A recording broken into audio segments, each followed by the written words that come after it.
Welcome back to Rizq and Resilience. The previous episode was about the personal impact of family studies in our classrooms. This one zooms out. Today, we are examining the economic impact of allocating funds to implement practical shifts from teachers' training to curriculum reforms, and why skill based education, particularly in areas like fashion, can drive systematic change that benefits society locally, nationally, and globally. Salam, practical miss. Let's get started. Salam, Naddy. So, previously, you shared how teaching fashion for the first time was exciting but also intimidating. Can you tell us more about that and how it connects to your broader views on education? Absolutely, Naddy. Well, I've been a public school teacher since 2012. Teaching a formal fashion course for the first time recently presented a new challenge. As I shared earlier, I wasn't formally trained in sewing. I had to learn alongside my students, which highlighted for me that our education system urgently needs updating. Students today learn from a wide range of sources. The internet, social media, and social communities are very different from when you and I were young. Just imagine in a classroom if a teacher does not know how to sew and we have to teach students how to sew. Are they going to look to us as being the expert or somebody they can find on a YouTube channel? Schools must adapt to accommodate these changes for all ages of students and all developments and personalities. We can no longer rely solely on traditional teaching methods or outdated curricula. For instance, my experience teaching students how to sew was hindered by my own lack of expertise, which took away from students' learning opportunities. Thankfully, that was only for a short time. So, how do they offer fashion as a subject to students if teachers are not trained with that skill? So, first, because it is offered as a course in family studies through the Ontario curriculum. Second, because students have an interest in fashion and enroll, and there is limited opportunities for fashion courses because all schools do not offer this. And also, where it is, sometimes some students will take it because they think it is a bird course. I have many students enrolled in these courses who are my students. So thankfully, I'm a quick learner. As discussed, sleepless nights and weekends. I caught up to provide my students with practical opportunities the first time I taught fashion courses, and it was not easy. So, do you think teachers lack interest in teaching fashion? I don't think they lack interest in it. I feel that from conversations I have with family studies teachers, they are not supported through funding, and it is not easy to teach oneself a skill like sewing due to the diversity of skills and demands required. And not all schools offer fashion courses either. So there's not a lot of opportunities for growth in this stream of family studies. I feel much more confident presently, and I am excited to teach this course as I feel my skills are improving. But I had to do that work to get to this place by myself. So it is not easy for teachers.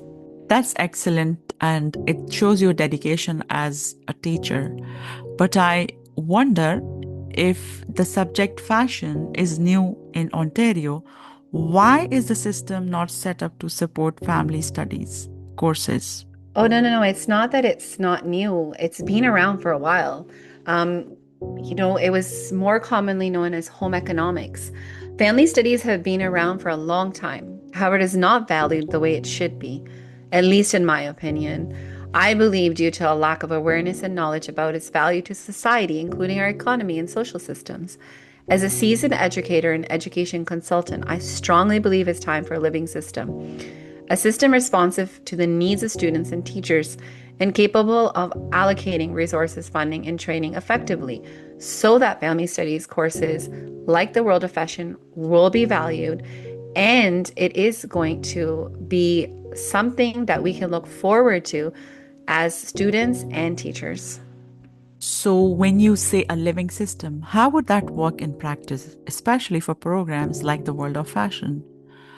Before you respond, I sense that you are innovative due to your experiences and passion. Our audience should note that you are the first to mention the World of Fashion as a program that would fit perfectly with SHSM and OYAP. By the way, for those tuning into our podcast for the first time, you can listen to our previous podcast to know about SHSM and OYAP. So, this is exciting for risk and resilience. I hope we can continue to bring new and exciting ideas that our audience can say that they have heard about here with us. Thank you, Naddy. I really appreciate your appreciation for me as an educator and for coming up with this idea for the World of Fashion to be valued as a program that fits with SHSM and OYAP. I have lots of ideas for family studies, and I am hoping that somebody with the capacity will honor and see the value of family studies and family studies teachers and start implementing amazing programs in their school. So I am passionate and I care deeply about this. Programs like this, along with other family studies courses, can be considered for development as SHSM and OYA. It means creating programs that are dynamic and meaningful, coming to life through hands-on learning from experiences and connections that span from classroom to career, similarly to how we talked about the example of hospitality. For example, in SHSM and OYAP, pathways focused on fashion, students could access work experiences, internships, and academic courses that align with industry needs. I hope to see your programs become a practical part of the curriculum. Practical miss, so you actually are dreaming at this moment. And you know me as Naddy the Nerd, I always support ideas, and I'm really passionate about people who are passionate about bringing change. So now I'm curious, particularly, how could a program like this actually be implemented in schools in Ontario? That is a big question. And it's a very important one. So, I actually have a plan for this, and I hope the audience will enjoy listening to this structure. So, this is what our plan looks like. Step 1, pilot program development. Start with a small scale World of Fashion, SHSM, OYAP pilot in select schools. Include hands on courses in sewing, design, fashion, tech, financial literacy, and business fundamentals. So, any administrators or anyone who has a capacity to bring this into their schools, including heads of departments, tune in. Number 2, we need this support from our Ministry of Education and our administrators and school boards. The very important teacher training and mentorship. Yes, you need to invest in your teachers. Teachers should receive specialized training. And I say the word should very seldom, but here I will say it. They should receive specialized training in both technical skills and entrepreneurship. Mentorship networks connect new teachers with experienced educators and professionals, as well as sewing experts. Industry partnerships is number 3. Partner with local fashion businesses, designers, and colleges and universities to provide internships, work placements, and real-world project experiences. Students can learn from small at-home businesses to large-scale industries spanning design, creation, textile, sales, marketing, and much more. I'm so excited. Number 4, student entrepreneurship opportunities. This is where we're going to have those students engaged. Encourage students to launch small projects, online shops, or pop-up sales to practice businesses and innovation skills. This is where students can align academics from their learning from the curriculum, from all of their amazing ideas that pop up in their mind, and we as teachers can give them the platform for them to see themselves as entrepreneurs and make it happen for them. Number 5, community engagement. Families and communities are involved through showcases, open houses, and interactive communities, helping shift mindsets about alternative career pathways. This is very valuable as families also need to be on board and they need to see the value in this. Okay, number 6, evaluation and scaling. Gather feedback from students, teachers, and industry partners to refine the program. So all of you who are interested In research, this is where you can fit in. And this is great. But I want to emphasize here, we don't want to have long, extensive research. We can do very meaningful surveys to find out information for this pilot project. So we can get a move on this as soon as possible and expand to more schools across Ontario and beyond. Are you going to be the first school who's going to scoop up this idea and implement it? Because you can be the game changer. This plan develops practical skills and empowers students to see themselves as innovators, problem solvers, and future contributors to the economy. And teachers will be excited too. By combining hands-on learning, mentorship, networking, and industry exposure, we create a meaningful, scalable, and sustainable program that benefits local, national, and global markets. That's incredible. I really like how you are trying to connect families, economy, and the education in your plan. But how does this connect to the broader economy in Ontario and other provinces in Canada? Fashion is more than an outlet for creativity. It's a dynamic industry that connects local, national, and global markets, providing Ontario high school students with opportunities through SHSM or OYAP programs strengthens both their career paths and the provincial economy. For example, in Toronto, Canada's fashion hub, there are established design houses, textile importers, and global retailers alongside local labels, fashion tech startups, and resale businesses. Students can explore placements with companies in Toronto's fashion district or Queen West, or through larger institutions like Toronto Metropolitan University School of Fashion, which already partners with industry leaders. In Hamilton, the creative sector is growing with independent designers, sewing studios, and art collectives that combine fashion with sustainability, upcycling, and community-driven entrepreneurship. There are opportunities for students to work in smaller workshops or retail spaces that directly serve local markets. Beyond these cities, Ontario's fashion industry also includes manufacturing and textile in regions like the GTA, retail giants, Roots, Canada Goose, Aritzia, Joe Fresh, and so many more with head offices in Ontario. Sustainable and cultural fashion entrepreneurs who are shaping the industry and could benefit from youth engagement. By partnering with these businesses, students gain real-world experience in design, sewing, marketing, retail, e-commerce, event production, and fashion tech. Just like OYAP connects students to trades, a World of Fashion SHSM OYAP would link them to employers who reflect Ontario's economic diversity, from home-based designers to national brands. It makes me so excited just to talk about this.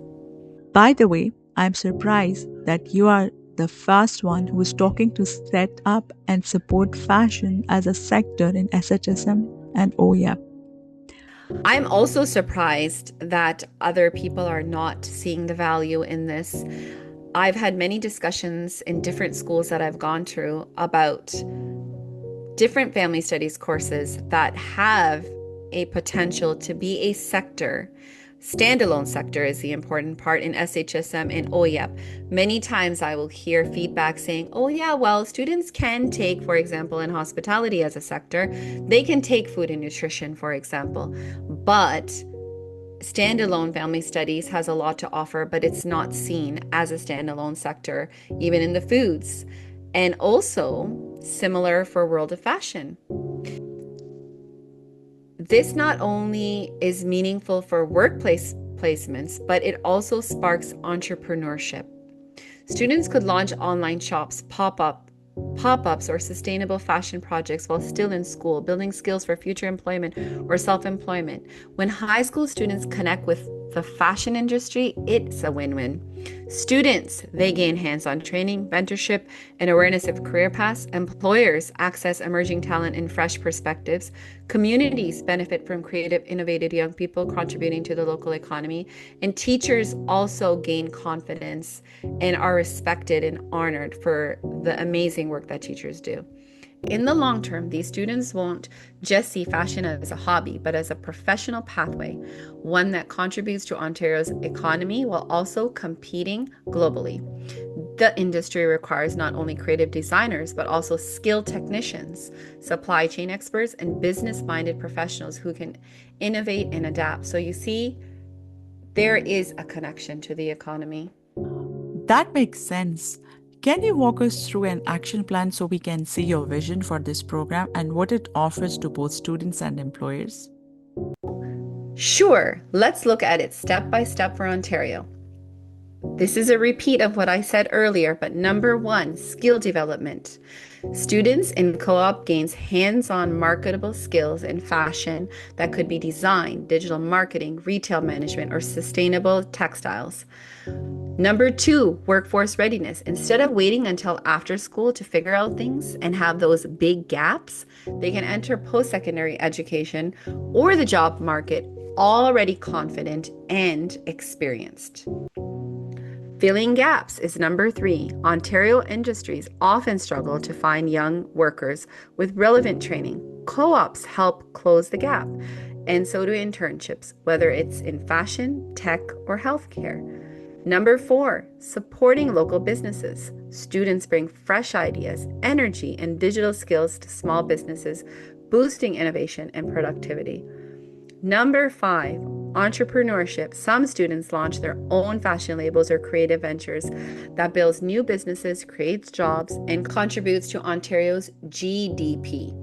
Number six, retention in Ontario. When students see career opportunities here, they're more likely to stay, strengthening our local economy instead of moving somewhere else. Number seven, engage citizens.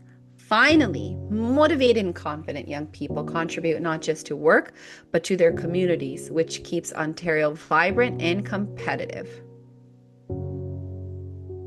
So, with all these suggested points, do you think that students from high schools can be workforce ready after completing this program, or do you see them needing to attend post secondary education? This is a very important question. I believe a game changer. From the steps that I broke down, I will absolutely say they will be workforce ready.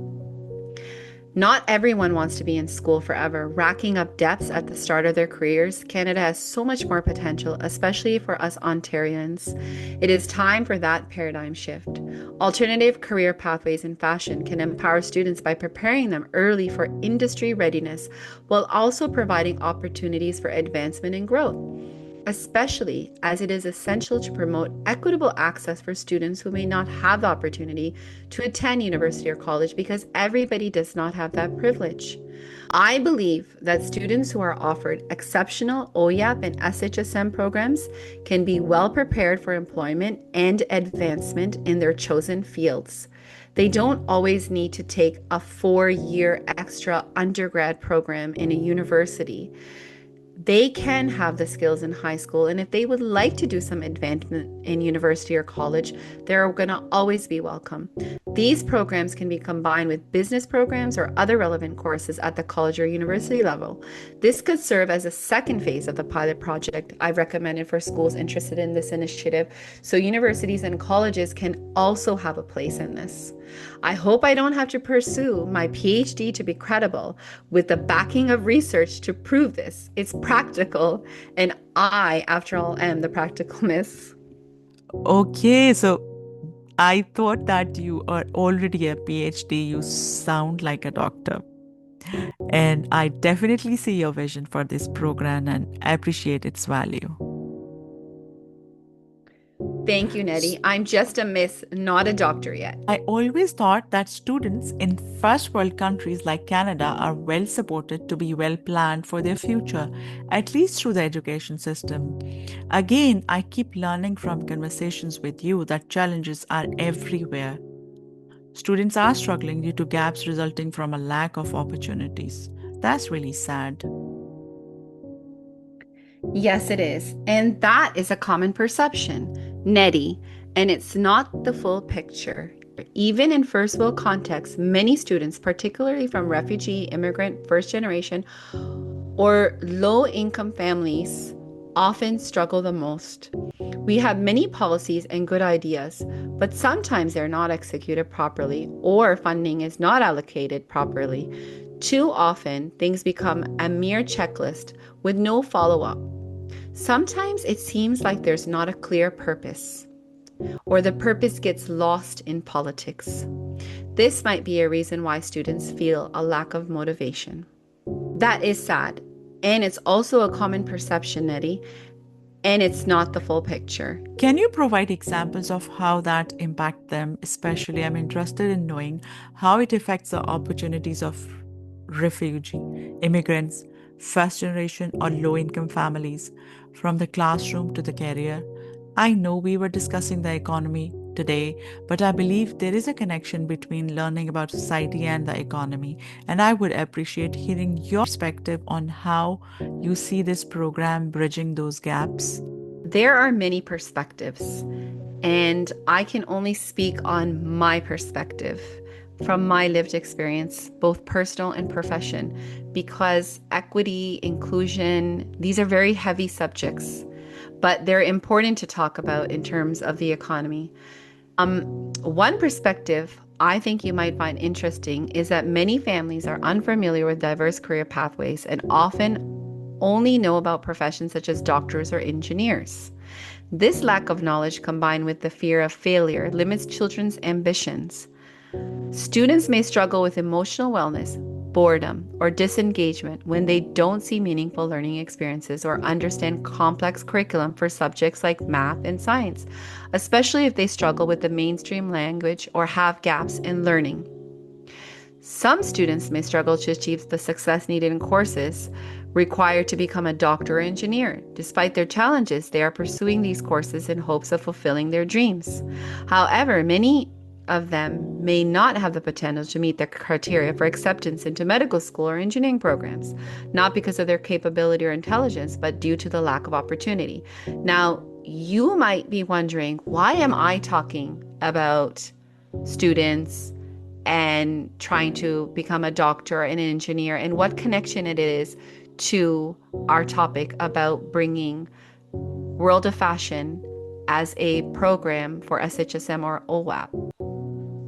The reason I am making these connections is because oftentimes students who come from families that are impacted by poverty, students who come from refugee families, immigrants, first generation, they're not too familiar with the system and they have a lot of learning challenges and gaps.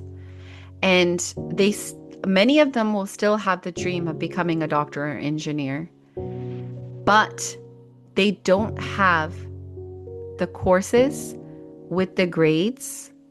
And because they start having greater learning gaps because of not being able to achieve the high grades, they also lose out on getting accepted to a university or college, or they won't be able to afford it for some of the students, even if they have received the grades.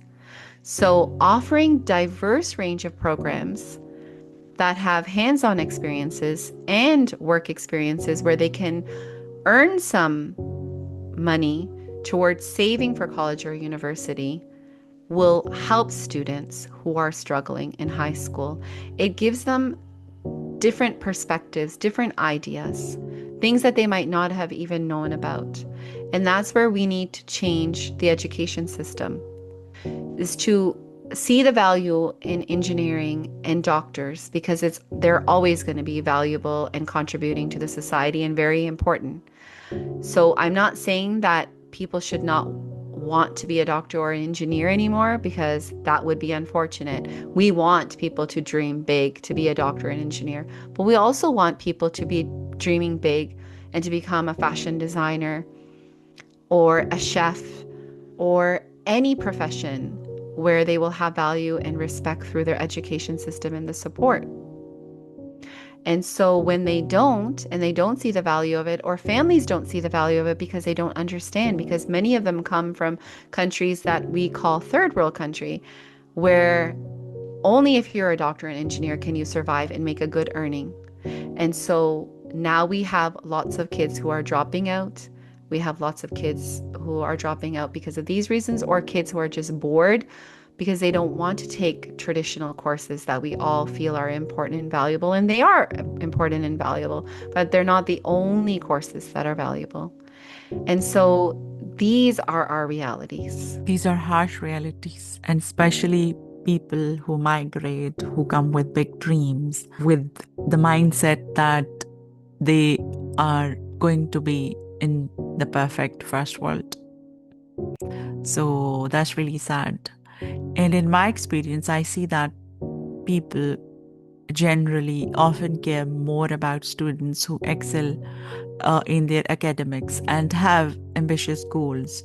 But I really care about the students who struggle, their attention spans, they are less motivated, how these programs or similar programs can engage the students and that can motivate them.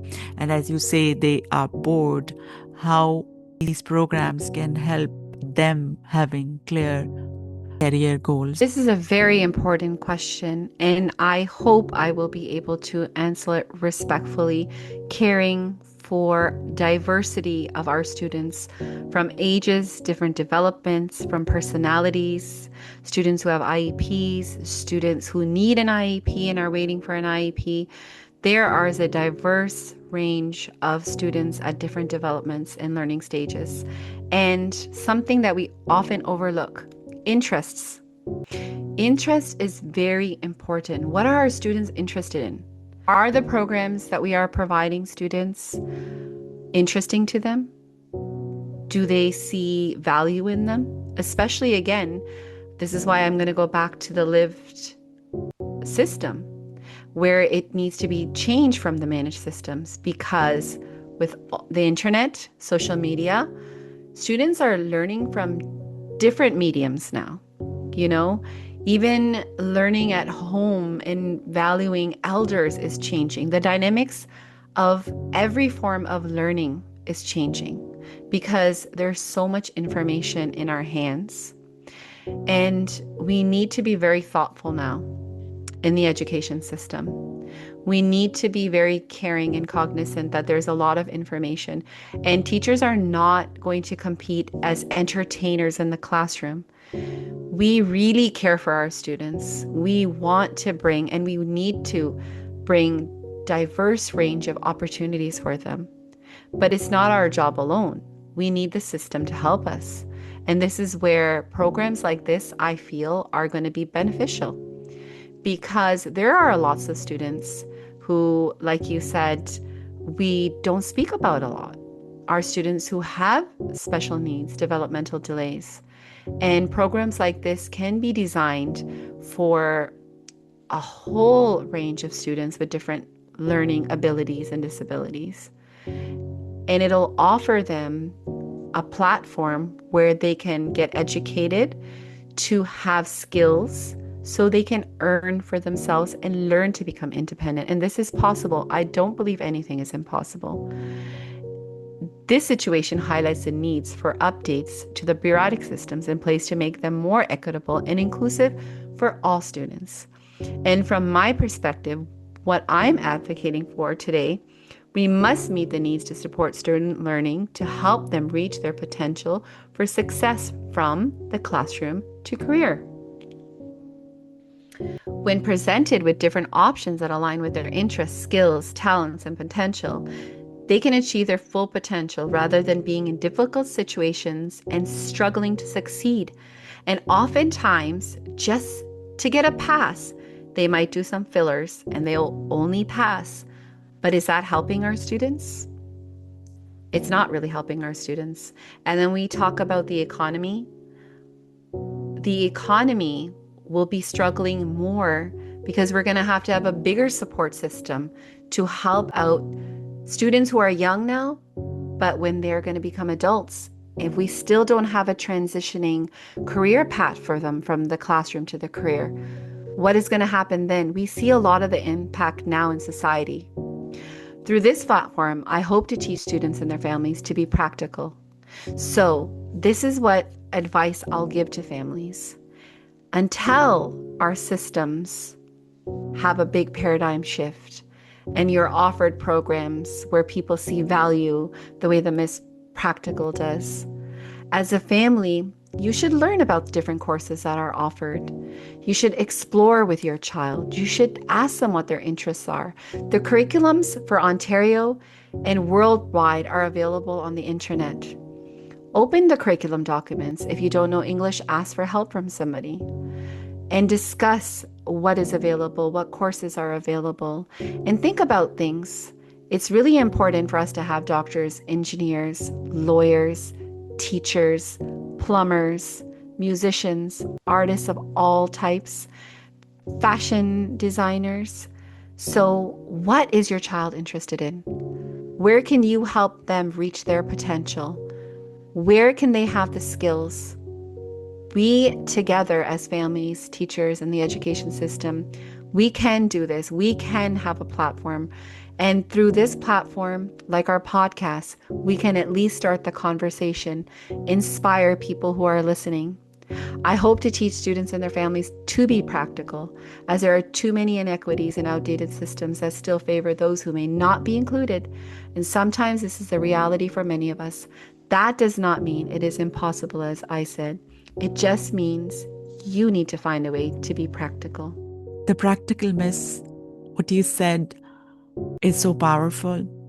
And I believe that we must help the next generation find their true passion. It doesn't have to follow the trending job titles. It should be what comes from the heart. And I always say that we must work on linking professionalism to humanism. So it is like humanizing your economy. So what makes you feel this way? How you stay motivated, and what's the drive behind this? I might be repeating myself, but I feel it is important to share. Students who are impacted by poverty may struggle with basic needs such as food and shelter while trying to achieve high grades or even just finish up assignments. This is not easy for all to manage. I see firsthand the struggles here in Ontario. There is an overload of people impacted by poverty, struggling to meet demands, and scoring high in school is not always a priority over survival for food. Students who do not speak English often fall behind, not due to the lack of potential, but because they struggle with the language. It's challenging to achieve a higher grade in subjects like science or math if you don't understand the language and which material it is being taught. And first-generation children often lack the knowledge to navigate systems, so they may still struggle as adults, and their children may not have the same opportunities that those with connections do. A phenomenon known as nepotism. So I feel this way because of lived experiences, because of what I see, what I observe, and ideas just pop into my head. Oftentimes I'll discuss it with people, even people who have a capacity to help support. But if they don't see the vision or there's no funding and so many different reasons, we are here having this conversation because that's the best thing that we can do. So do you think students skip classes because they don't have a support system? And how is this linked to the economy? So there is no one reason for any issues, as individuals all have their unique circumstances. Some schools do, and we can't fit everyone into one shoe. I don't want to say any sweeping statements because every individual has their own circumstances that are personal to them. The ones that I brought up are general reasons. And so some schools do have a good system to help support. This is also important to note, but not all of them do. And many students skip classes for other reasons too. For example, when I speak with students from diverse backgrounds who do skip, they often say, "Miss, we don't need this class. It's not important." Especially in referring to subjects like art or family studies. That makes me sad as a family studies teacher, by the way. However, the narrative is different for math and science. Students globally recognize these subjects as pathways to careers in fields like medicine or engineering, but not everyone has opportunity or ability to pursue those careers. And oftentimes, like I said, because of not understanding English or having gaps in learning or being hungry or bored, not liking these subjects, students often struggle and they don't have the grades to be able to get accepted into a career path that leads them, or an education path that leads them to medicine or engineering. And because they don't see the value in family studies, because it's not seen as a economic sector subject or program, and this is where the challenges come in. If you don't show the potential of something, how will people be able to see the vision? This program could really help bridge the gap for these students, and in your practical advice, would potentially help the economy. Exactly. But it's not the only program. There are lots of programs that can help. And I feel hospitality is one of them that is just starting to show the potential. I feel the same for the world of fashion and many other subjects that are under family studies. And I'm not claiming to be an economist, nor am I qualified to speak about the economy. However, as an educator and a mom, I believe that structured hands-on programs develop practical skills, raise awareness for diverse career options, empower students, and foster connections between education and real-world economic opportunities. I truly believe these programs can create opportunities and fill positions that employers are seeking. There are many gaps, and we can help bridge those gaps. And of course, our economy. And also, very importantly, as we touched off today, families. Families have a very vital role in supporting our education system as well. I hope you will tune in next time for Rizq and Resilience. It was really fun talking to you, Naddy the Nerd. Same here. I have learned a lot about the system there in Canada, and I hope the purpose of our podcast is to keep the edu venture alive. Stay tuned. See you next time. Bye bye.